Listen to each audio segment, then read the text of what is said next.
आज की ताजा खबर। नमस्कार, हरकारा न्यूज रूम में आपका स्वागत है। सोमवार को और आज कई सारी महत्वपूर्ण खबरें इस बीच रही हैं। तो मेरे साथी हैं गौरव नौरियाल और राजेश चतुर्वेदी मेरे साथ। पहले गौरव से पूछते हैं कि आज की सुर्खियां क्या हैं। जी मॉर्निंग। आज सबसे पहले जो हमारी सबसे बड़ी खबर है वो है G7 में प्रधानमंत्री मोदी हिस्सा लेने के लिए गए हैं।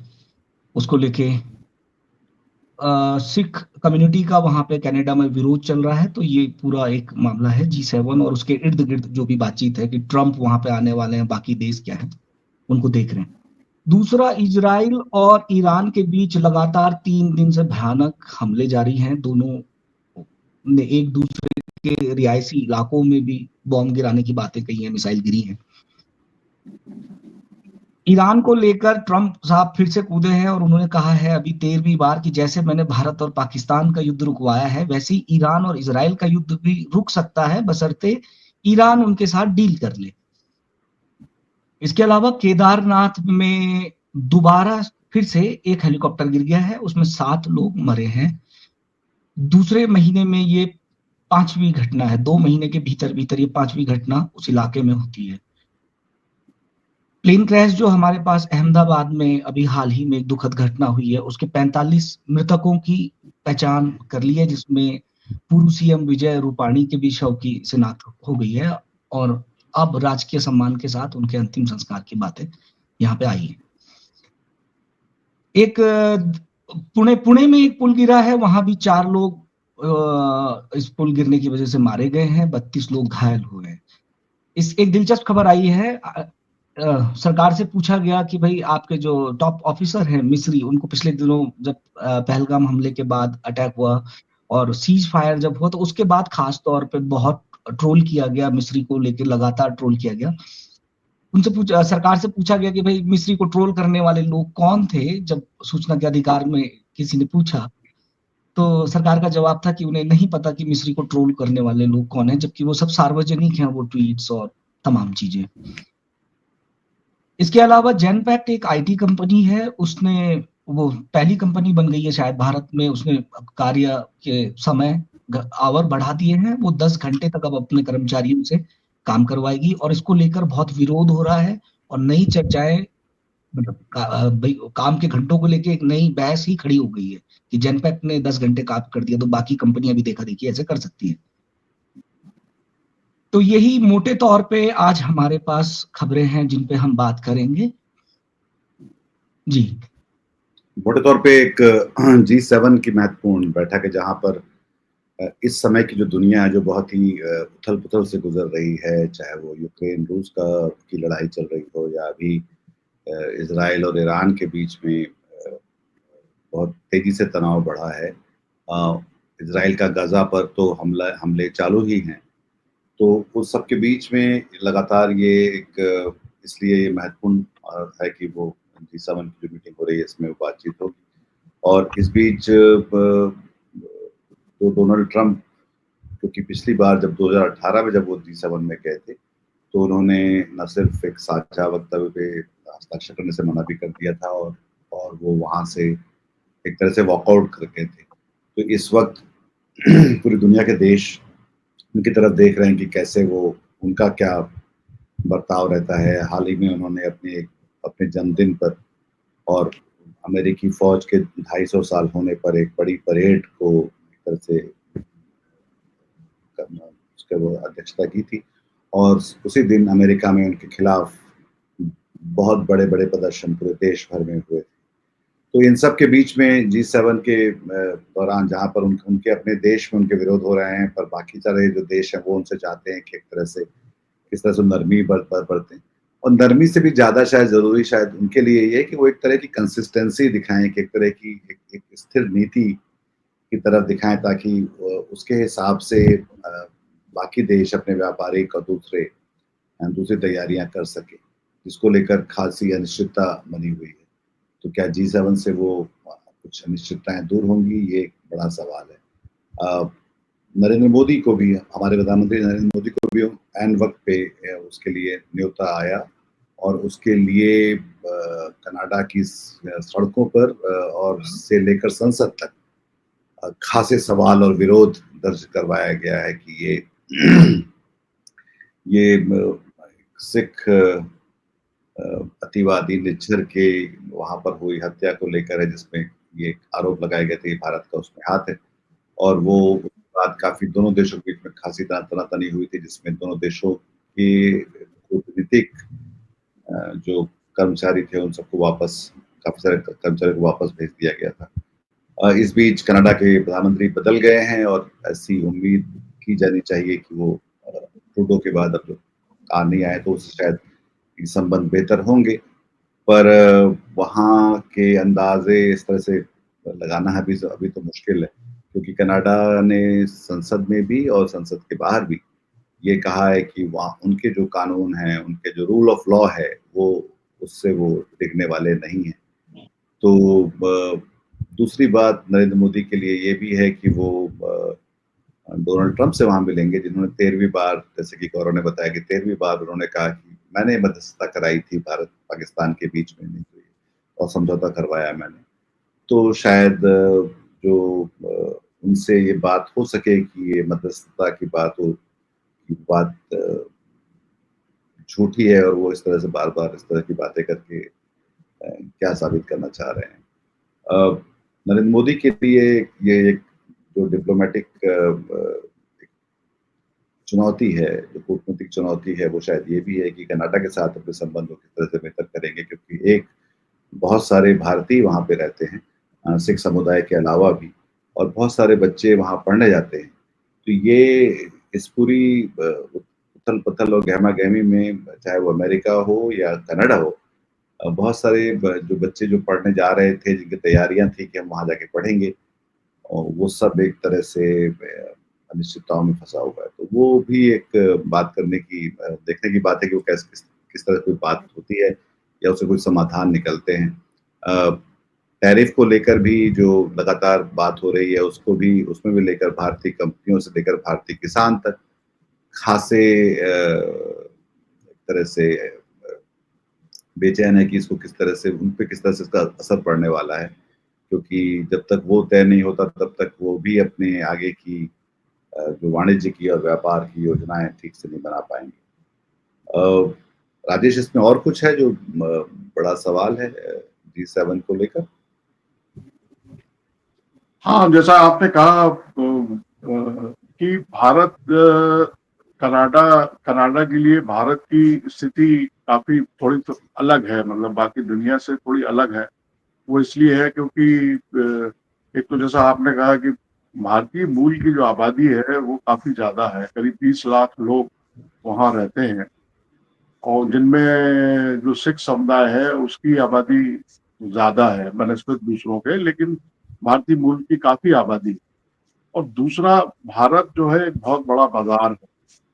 कार्नी ने जो इनविटेशन दिया G7 की आउटरीच मीटिंग के लिए, भारत G7 का मेंबर तो है नहीं, 7 देशों के ग्रुप का, लेकिन आउटरीच मीटिंग का न्योता उसको पहले भी मिलता रहा है। मोदी जी भी गए हैं पहले भी इस मीटिंग में, आउटरीच मीटिंग में भाग लेने के लिए, पूर्व के प्रधानमंत्री भी गए हैं। तो ये जो न्योता दिया गया कनाडा के प्रधानमंत्री, नए प्रधानमंत्री द्वारा, उसके बाद वहाँ के जो सिख समुदाय के या भारतीय मूल के जो लोग हैं उन्होंने दबाव बनाया, आबादी बनाई, वो दबाव बनाया, प्रेशर बनाया कि भाई ये, तो पहले ये मांग की उन्होंने कि इनको दिया नहीं जाना चाहिए। वो हरदीप सिंह निज्जर जो मारा गया आतंकवादी है, उग्रवादी, सिख अलगाववादी, उसकी मौत के बाद जो है कनाडा ने ये स्टैंड लिया कि भाई इसमें आरोप लगाया कि भारत की संलिप्तता है, इसलिए वो आपने सब बताया।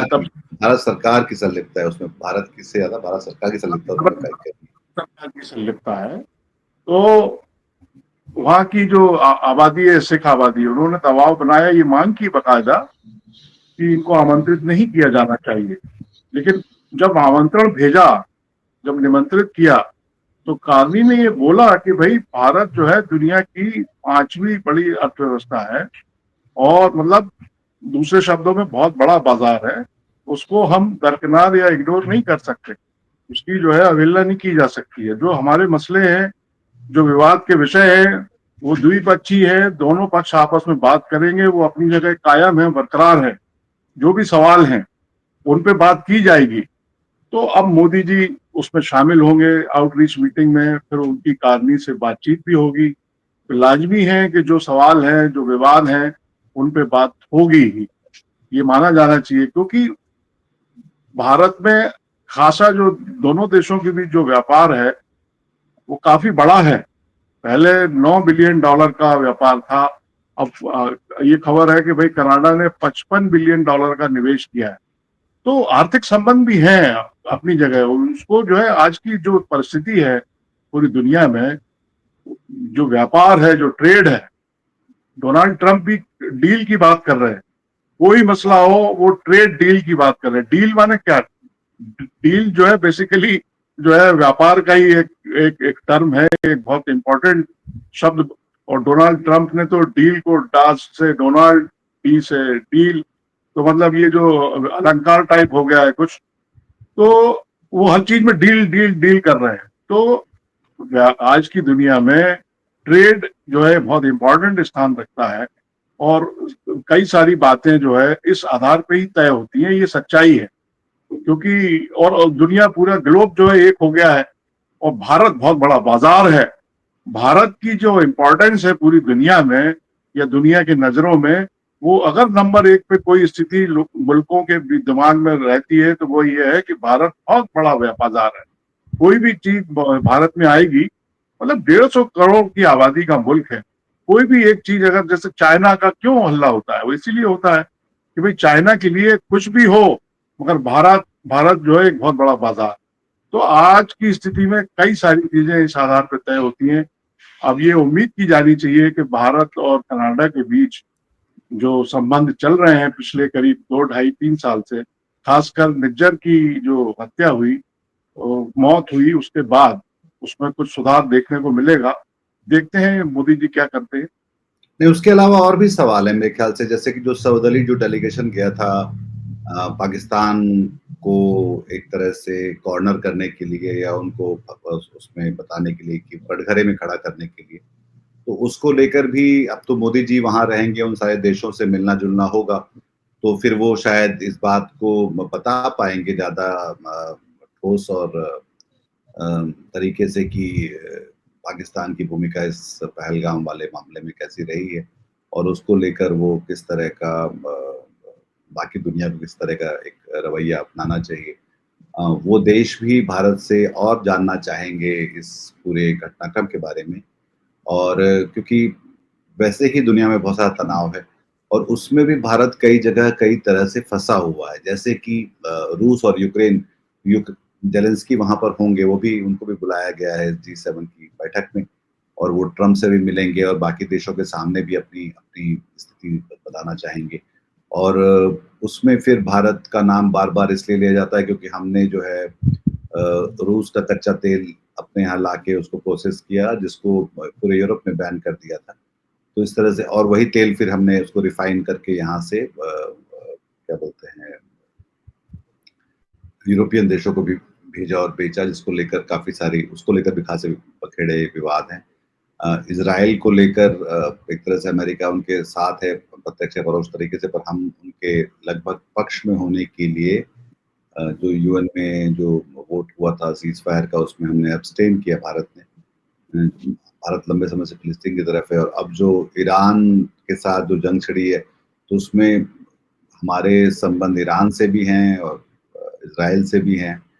तो ये एक पूरा गड़बड़ सा, एक पूरा विश्व जो एक जिसको बोलते हैं वर्ल्ड ऑर्डर जो है, वो उसमें भारत के हालात किस तरह से हैं, ये एक सोचने की बात है।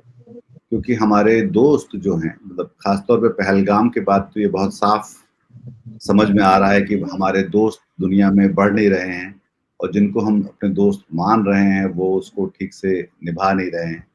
और तीसरा ये कि जो कश्मीर को लेकर और पाकिस्तान को लेकर हमारे जो अभी तक की जो डॉक्ट्रिन और नीति रही है, वो उसकी कोई इज्जत कम से कम डोनाल्ड ट्रंप तो नहीं ही कर रहे हैं। इस बीच आज के हरकारा में एक महत्वपूर्ण जो विश्लेषण है वो आकार पटेल का है, जिसने जयशंकर की विदेश नीति के बारे में बात की कि भारत की विदेश नीति क्या है। तो और विदेश नीति लगभग ये है कि हमारी कोई नीति नहीं है। हम तो जैसा जैसा समझ में आता है, जहाँ भी इंडिया फर्स्ट हमको दिखलाई पड़ता है, उसको लेकर हम जो है आगे बढ़ने की सोचते हैं।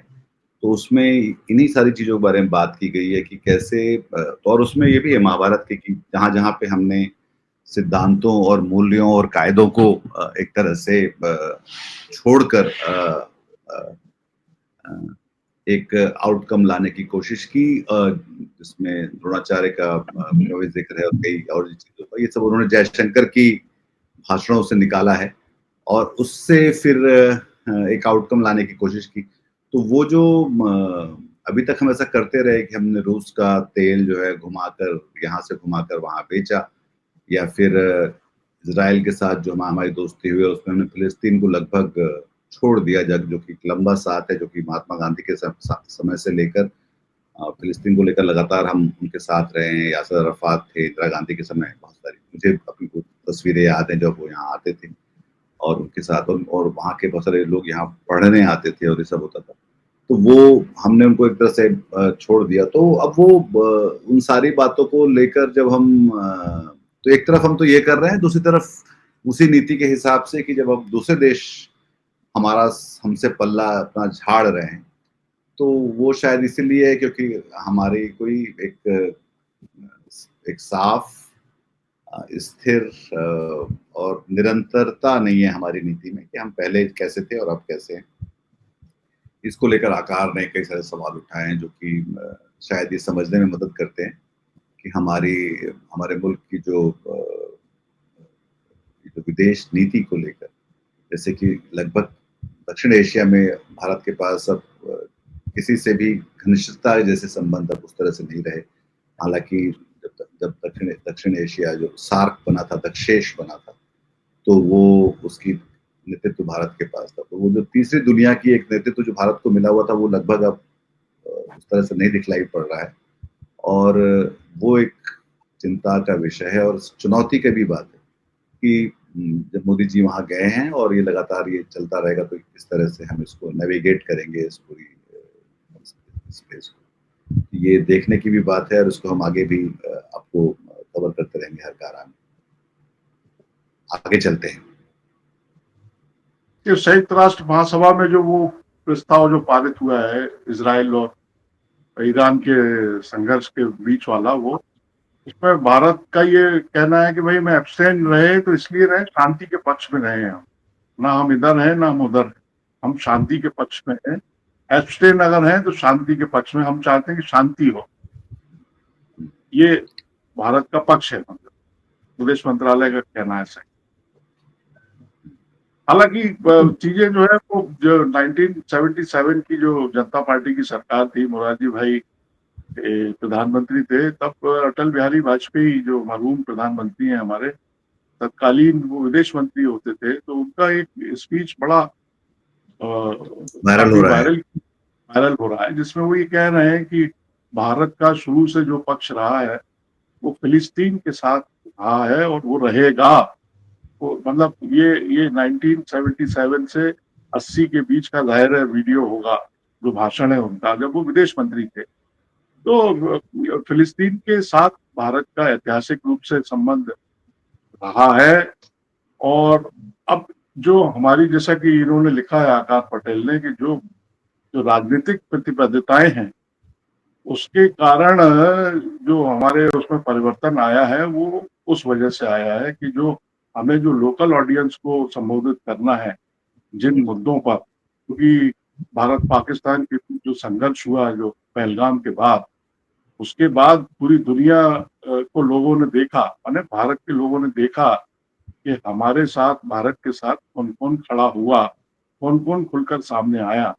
तो उस संदर्भ में भारत का ये जो रुख है, वो राजनीतिक प्रतिबद्धताएं, जो लोकल ऑडियंस है, जो लोकल लोग हैं, आपके समर्थक हैं, उनको कैटर करने के लिए ये जो एब्सटेन वाला जो कदम उठाया गया, वो ताकि चीजें जरा संभली रहें एकदम, जो क्योंकि उनमें बड़ी निराशा है, वो जो समर्थक है उनमें बड़ी निराशा है।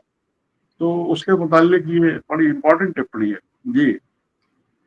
गौरव, हमारे साथ जो टीम हकारा में है वो उत्तराखंड में ही रहते हैं और वहां पर ये लगातार सुनने को मिल रहा है जो हेलीकॉप्टर हादसे जो हो रहे हैं। तो क्या वहां के स्थानीय लोग इसके बारे में क्या कैसे देख रहे हैं इसको? स्थानीय उत्तराखंड में सर स्थिति ये है कि चार धाम के जो ये सीजन होता है, पीक सीजन, जून का महीना, जब हम मानते हैं कि छुट्टियां हैं, पूरा उत्तर भारतीय सारे चार धाम की ओर रुख करते हैं इस दौरान छुट्टियों में।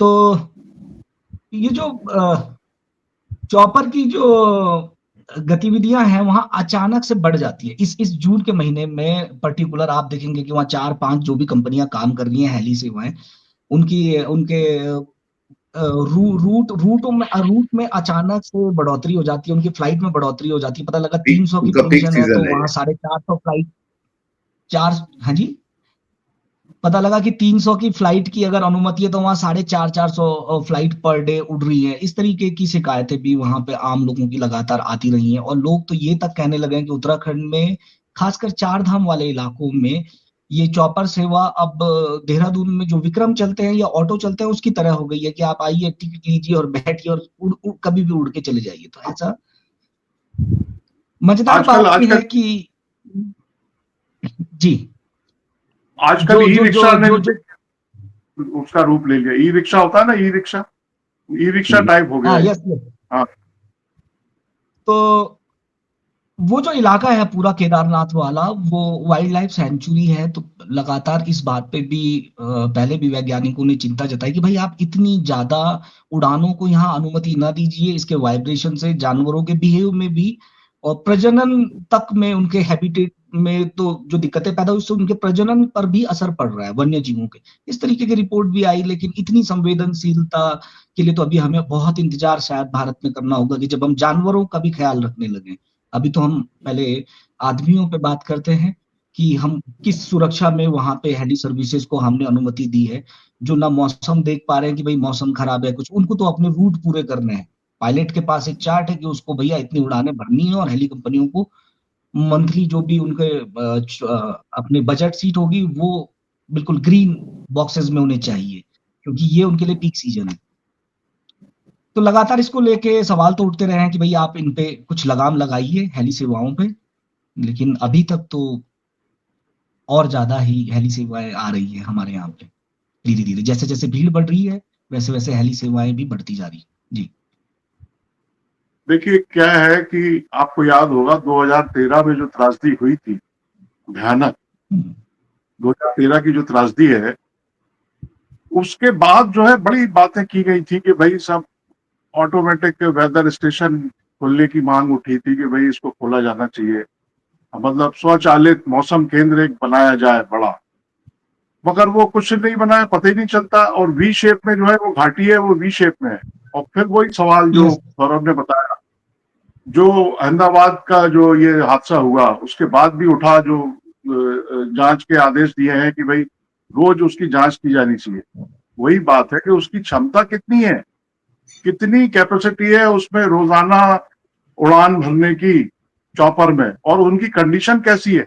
भाई वो आरटीओ भी जैसे वो एनओसी दे देता है, बस वो देखता ही नहीं है कि उसमें जो पैरामीटर्स जो तय किए सरकार ने, जो बनाए हुए हैं नियम कानून, कि भाई ये चीज होना चाहिए, 2 दरवाजे होना चाहिए, सीटों की हालत ये होना चाहिए, इंजन ऐसा होना चाहिए, जो फिटनेस सर्टिफिकेट मिलता है।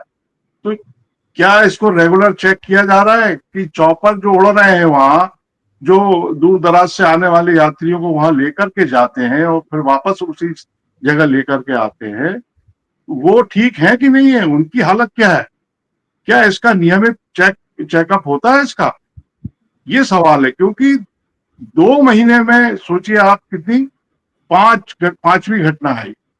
अब वो यात्री चला गया, मतलब वो जो अपने परिवार के साथ पहुंचा था, बुजुर्ग लोगों को लेकर के या बच्चों को लेकर के, वो उसने जो है जैसे तैसे अपनी संसाधन जुटाए और वहां पहुंचा वो, और वो उसका कोई तय ही नहीं है।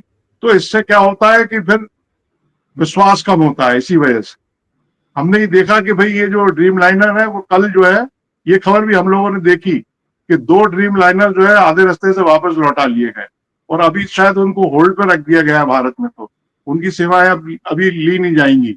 तो कहीं ना कहीं इस तरह की घटनाएं, जो कि सरकार का काम है या सिस्टम का काम है कि उसका नियमित चेकअप किया जाए कि हालत क्या है, मगर वो जो जो लूप होल्स होते हैं, वो जो कमियां होती हैं या जो वो जो गड्ढे होते हैं, उन पर ध्यान दिया नहीं जाता, बल्कि उनको तो बनाया जाता है।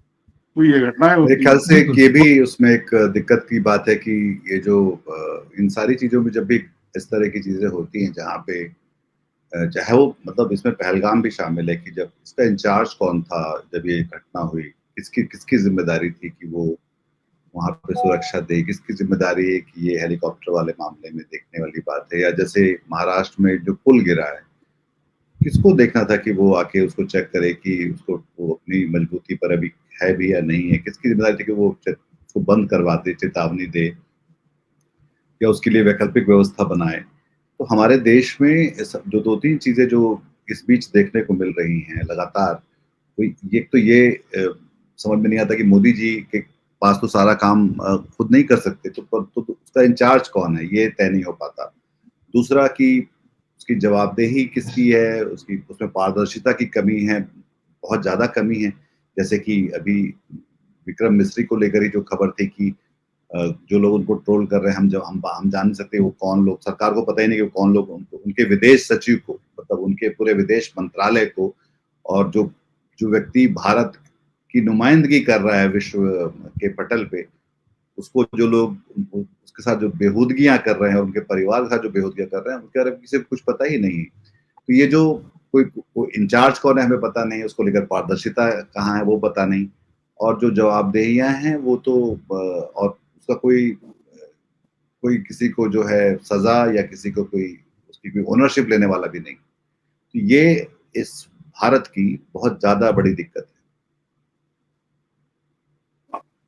इंद्रायणी पुल का जो आपने जिक्र किया, उसमें भी क्या है, वो लोहे का पुल, लोहे से बना हुआ पुल था, 30 साल पुराना, और वहां जो है टूरिस्ट स्पॉट है, वो वहाँ टूरिस्ट आता है। ये जो मानसून के टाइम पे जब बारिश होती है, जब पानी वानी आ जाता है, तो हजारों लोग इकट्ठे होते हैं। तो अब फिर वही बात है कि कोई घटना हो जाती है, उसके बाद थोड़ा सा फड़फड़ाते हैं हम लोग, थोड़ा सा हिलते डुलते हैं, और उसके बाद चीजें अपनी जगह शांत हो जाती हैं, और फिर जो है वो दीगर कामों में लग जाता है जो सिस्टम है। सवाल वही है कि आप क्यों उसको नियमित रूप से चीजों को देखते हैं। अगर नियमित रूप से देखें तो वो जो लोहे का पुल टूट गया जो कल, जिसमें 4 लोग खत्म हो गए और कुछ गंभीर हैं, वो ना होता, भाई उसको समय पे चेक कर लिया जाता और उसका इंतजाम होता। ऐसे ही केदारनाथ में है, और ऐसे ही मेरे ख्याल में वो जो जो विमान हादसा हुआ इतना भयानक, कि वो भी अल्टीमेटली आएगी वही चीजें, कुछ ना कुछ तो कहीं कमी रह गई। तो अगर समय पर कर लिया जाए, मगर हो क्या रहा है कि जिसका जो काम है हम लोग देखते हैं, उससे वो ना करके करवा के दूसरे कामों में।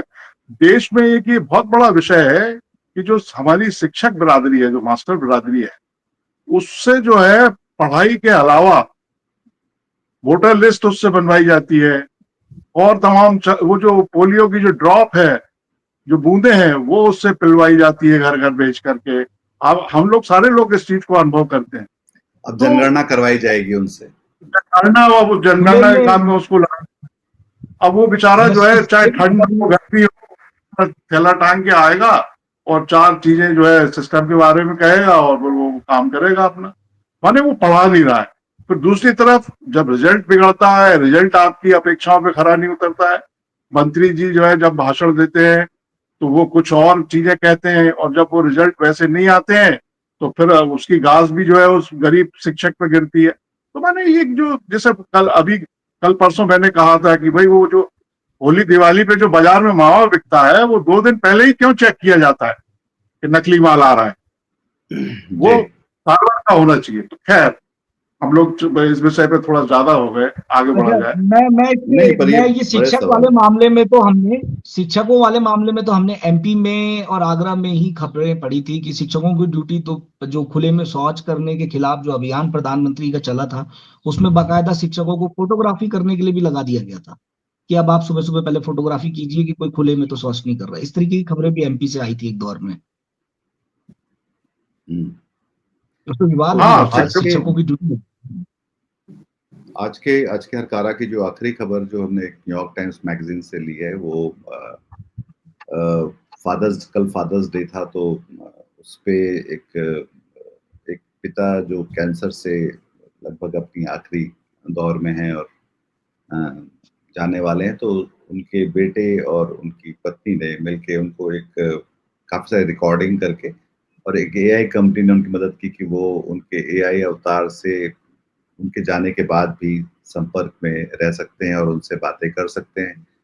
और वो एक तरह का एक थोड़ा सा अजीब भी है, पर बहुत मशीन और एक मानवीयता के बीच में एक नए तरह की एक रिश्ते बनाने की बात भी है। इस पे अलग अलग तरह की फिल्में भी बनी है, पर ये शायद बड़ा सवाल है कि जो लोग हमारे साथ अब नहीं रहते हैं उनके साथ हम किस तरह से जुड़े रह सकते हैं।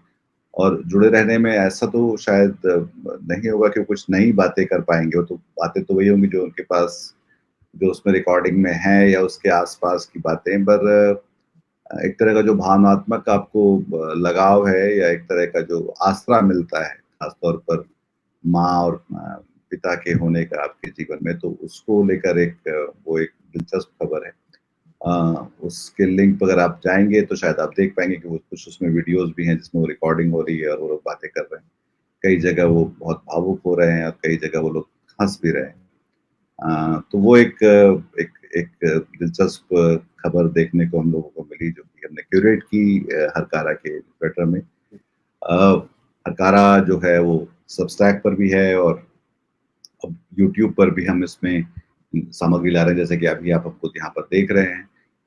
उसको वो ऑडियो में भी है और बाकी सोशल मीडिया के बाकी हैंडल्स पर भी। तो अगर आपको ये वीडियो पसंद आया तो इसको आप पसंद करें, सब्सक्राइब करें और अपने हम ख्याल लोगों के साथ साझा भी करें। हरकारा मतलब शोर कम रोशनी ज़्यादा, जैसा कि आपने देखा होगा कि इसमें हम लोग कोई भी चीख पुकार के बिना बात करते हैं और सिर्फ उन खबरों के बारे में बात करते हैं जिसमें इनको लेकर हमारे पास तथ्य हैं, जिनकी प्रामाणिकता है और जो सच के ज़्यादा करीब है, बजाय उन चीज़ों के जो कि आप मुख्य धारा में देखते रहते हैं। तो आज के लिए इतना ही। हम लगातार बने रहेंगे आपके साथ, आप भी बने रहिए, अपना ख्याल रखिए। बहुत शुक्रिया, नमस्कार आज के लिए। शुक्रिया। आज की ताजा खबर, आज की ताजा खबर, आज की ताजा खबर। आओ काका जी इधर, आओ मामा जी इधर, सुनो दुनिया की खबर।